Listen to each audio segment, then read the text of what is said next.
Hai, Assalamualaikum warahmatullahi wabarakatuh. Kembali lagi dengan saya Alfiana Nadira, NIM 2004100021, mahasiswi dari Universitas Samudra, Prodi PGSD Fakultas Keguruan dan Ilmu Pendidikan.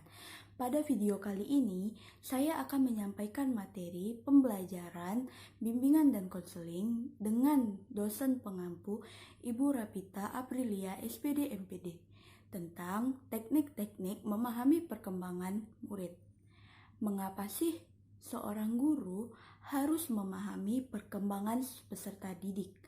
Pentingnya pembelajaran perkembangan peserta didik bagi calon guru. Sebagai calon guru hendaknya memiliki pengetahuan mengenai perkembangan peserta didik. Karena nantinya seorang calon guru akan berperan penting dalam pembentukan karakter seorang anak. Calon guru harus memahami dan peka terhadap masalah yang akan dihadapi oleh peserta didik tersebut. Apa yang terjadi jika guru tidak memahami perkembangan peserta didik? Apabila guru tidak memahami tingkat perkembangan dan pertumbuhan siswanya, siswa akan kesulitan untuk memahami dan mengerti pelajaran yang disampaikan oleh guru. Karena guru tidak memberikan cara pengajaran sesuai tingkat perkembangan dan pertumbuhan siswa. Mengapa pembelajaran perlu memperhatikan tahapan perkembangan peserta didik untuk anak? Karena pencapaian tugas perkembangan pada tahap perkembangan yang akan dihadapi merupakan masa kesuksesan dan kebahagiaan hidup pada masa itu, bahkan menjadi basis bagi kesuksesan masa pencapaian tugas masa selanjutnya. Teknik-teknik memahami perkembangan peserta didik dalam bimbingan diartikan sebagai suatu usaha atau bantuan yang diberikan kepada murid dalam rangka untuk memecahkan masalah yang akan dihadapinya. Maka dari itu, dalam memahami murid secara keseluruhan, baik masalah yang akan dihadapinya maupun latar belakangnya, pembimbing atau guru perlu sekali mengumpulkan berbagai keterangan atau data tentang masing-masing siswa. Data yang sudah terkumpul akan menentukan tingkat pemahaman dan jenis bantuan yang akan diberikan. Oleh karena itu, dalam rangka pelayanan bimbingan dan konseling, ada beberapa teknik pengumpulan data untuk memahami siswa terbagi menjadi dua, yaitu teknik tes dan teknik non-tes. Yang pertama, teknik tes. Teknik tes atau sering juga disebut sistem testing merupakan usaha pemahaman murid dengan menggunakan alat-alat yang bersifat mengukur atau mentes. Secara keseluruhan, macam tes untuk keperluan bimbingan dikelompokkan ke dalam 3 kelompok. 3 kelompok tes yaitu tes kecerdasan, tes bakat, dan tes hasil belajar. Yang pertama, tes kecerdasan. Tes kecerdasan dapat diartikan sebagai kemampuan berpikir yang bersifat abstrak. Dapat juga diartikan sebagai kemampuan umum individu untuk berperilaku yang jelas tujuannya, berpikir rasional, dan berhubungan dengan lingkungannya secara efektif. Kedua, tes bakat. Tes bakat tidak dapat dipungkiri bahwa terdapat perbedaan antara murid yang satu dengan murid yang lain dalam tingkat kemampuan atau prestasi yang mereka dalam bidang musik, seni, mekanik, pidato, kepemimpinan, dan olahraga, serta bidang-bidang lainnya. Bakat merupakan kemampuan khusus individu yang dapat berkembang melalui belajar ataupun latihan. Untuk mengetahui bakat individu telah dikembangkan beberapa macam tes. Seperti yang pertama, tes rekonik merupakan tes yang mengukur fungsi motorik, persepsi, dan berpikir mekanis. Kedua, tes Bakat musik merupakan tes yang mengukur kemampuan individu dalam aspek-aspek suara, nada, ritme, warna bunyi, dan memori. Ketiga, tes bakat artistik merupakan tes yang mengukur kemampuan menggambar, melukis, dan merupa atau yang disebut mematung. Keempat, tes bakat klerikal atau perkantoran merupakan teks yang merupakan kemampuan kecepatan dan ketelitian. Kelima, tes bakat yang multifaktor. Tes bakat yang telah lama digunakan untuk mengukur berbagai kemampuan peserta didik, khususnya adalah DAT atau Differentiated Aptitude Test. Dalam tes bakat mengukur 8 kemampuan khusus, yaitu pertama, berpikir verbal, kedua, kemampuan bilangan, ketiga, berpikir abstrak, keempat, hubungan ruang, kelima, kecepatan dan keterampilan, keenam, berpikir mekanik, ketujuh, penggunaan bahasa secara serta pengucapannya, kedelapan, penggunaan bahasa serta menyusun kalimat. Yang ketiga, tes prestasi belajar.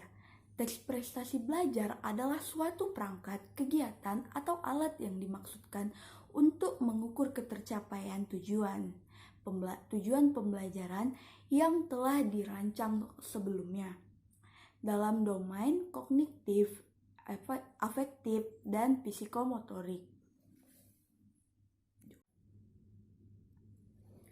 Penggunaan teknik khususnya tes prestasi belajar bagi guru di sekolah bertujuan untuk 1. Menilai kemampuan belajar murid, kedua, memberikan bimbingan belajar kepada murid, ketiga, mengecek kemampuan belajar, keempat, memahami kesulitan-kesulitan belajar, kelima, memperbaiki teknik mengajar, keenam, menilai efektivitas atau keberhasilan dalam mengajar. Tes prestasi belajar ini juga disusun untuk mengukur hasil pembelajaran atau kemajuan belajar murid. Tes ini meliputi tes diagnostik yang dirancang agar guru dapat menentukan letak kesulitan murid, terutama dalam mata pelajaran berhitung dan membaca. Kedua, tes prestasi belajar kelompok yang baku. Ketiga, tes prestasi belajar yang disusun oleh para guru.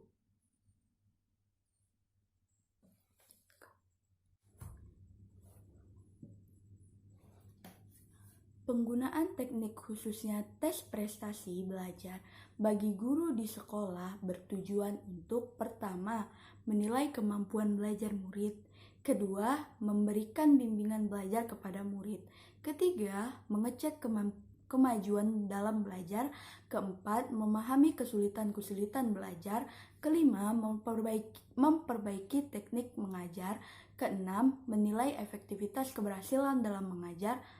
Dan dalam teks prestasi belajar ini disusun juga untuk mengukur hasil pembelajaran atau kemajuan belajar murid. Tes ini meliputi pertama, tes diagnostik yang dirancang oleh guru agar dapat menentukan letak kesulitan murid dalam belajar pembelajaran berhitung dan membaca. Kedua, tes prestasi belajar kelompok yang baku. Ketiga, tes prestasi belajar yang disusun oleh para guru.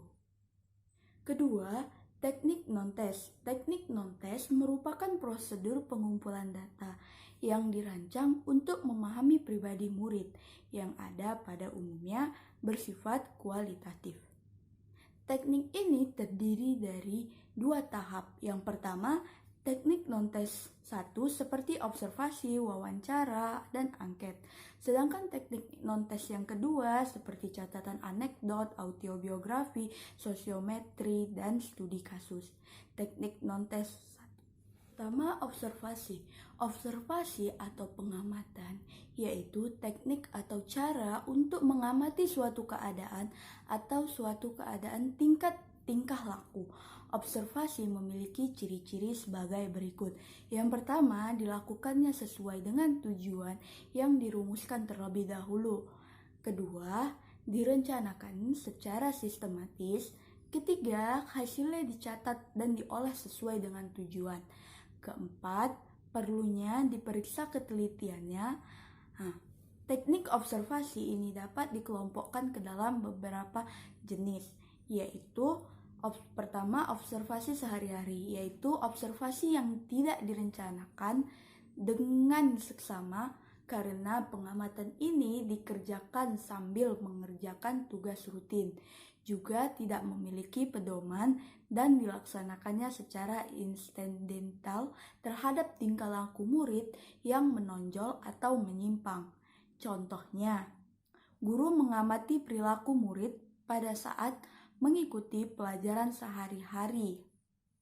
Kedua, observasi sistematis, yaitu observasi yang direncanakan dengan seksama serta memiliki pedoman yang bertujuan, tempat, waktu, dan item-item lainnya yang menggambarkan tingkah laku observan atau murid yang akan diobservasi. Ketiga, observasi partisipatif, yaitu observasi di mana observer berada dalam situasi yang akan diamati. Contohnya, pada saat guru mengamati perilaku siswa pada saat proses belajar mengajar berlangsung. Keempat, observasi non-partisipatif, yaitu observasi di mana observer tidak turut atau berada dalam situasi kegiatan siswa.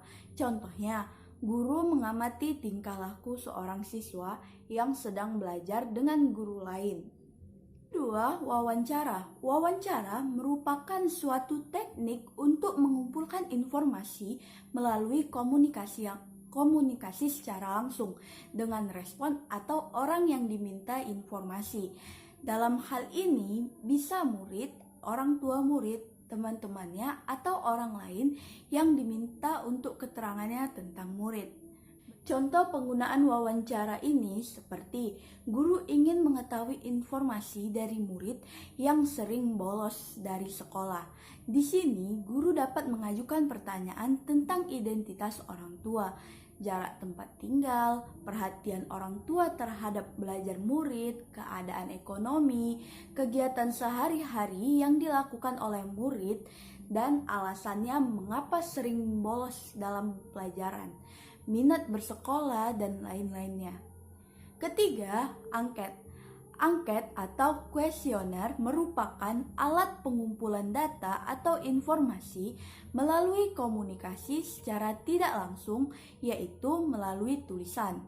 Angket ini berisi daftar pertanyaan yang bertujuan untuk mengumpul keterangan tentang berbagai hal yang berkaitan dengan respon seorang murid. Beberapa petunjuk yang menyusun angket, yaitu pertama, gunakan kata-kata yang tidak mempunyai arti lengkap. Kedua, susunan kalimat sederhana tapi jelas. Ketiga, hindarkan pemakaian kata-kata yang sulit dipahami.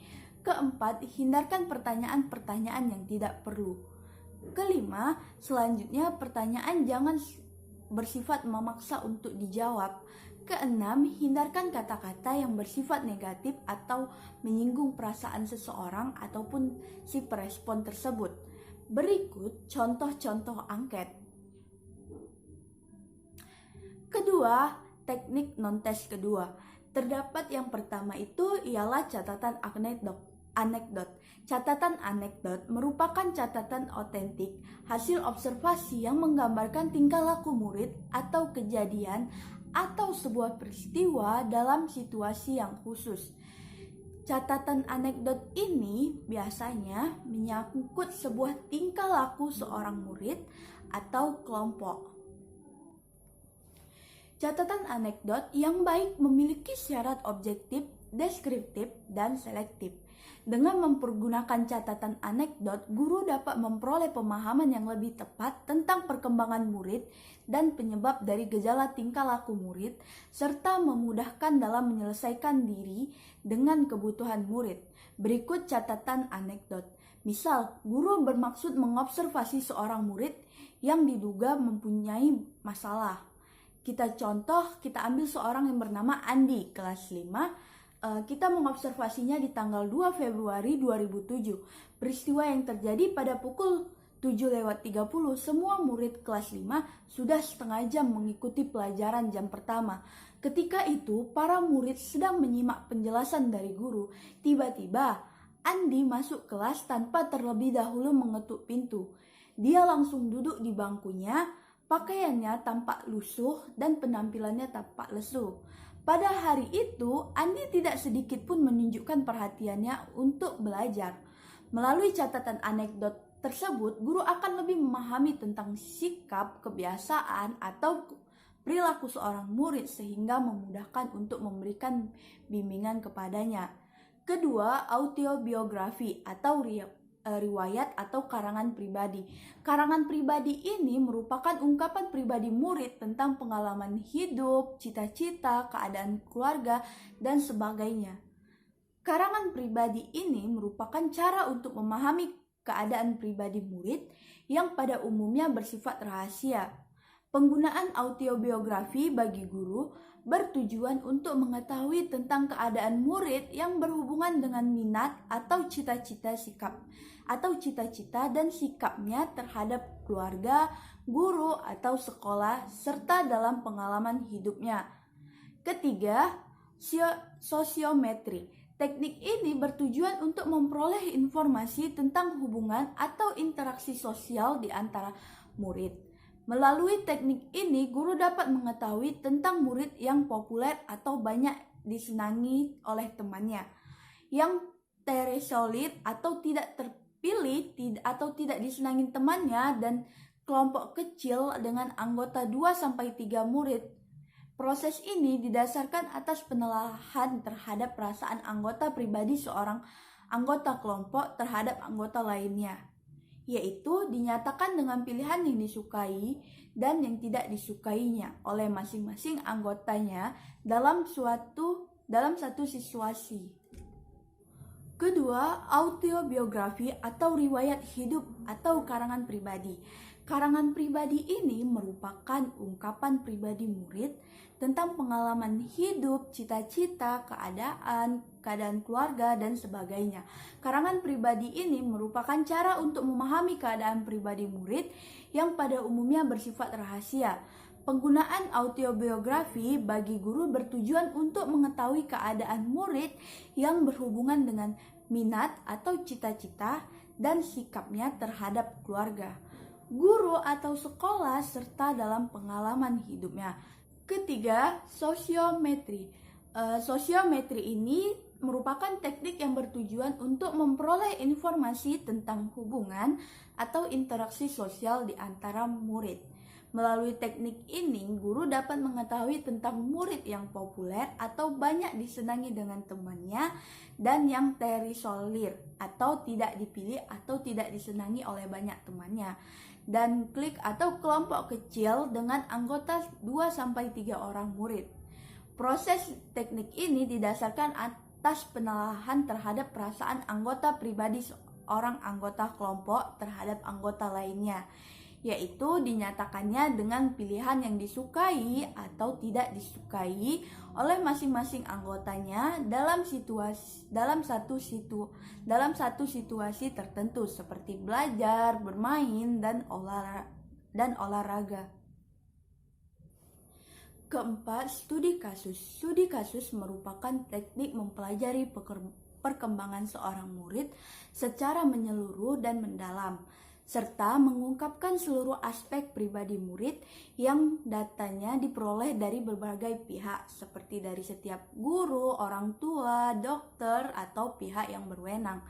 Penggunaan teknik ini bertujuan untuk memahami pribadi murid dengan lebih menyeluruh dan membantunya agar murid dapat mengembangkan dirinya secara optimal. Dalam melaksanakan studi kasus ini dapat ditempuh langkah-langkah sebagai berikut. Yang pertama, menemukan murid yang bermasalah. Kedua, memperoleh data. Ketiga, menganalisis data. Keempat, memberikan layanan bantuan.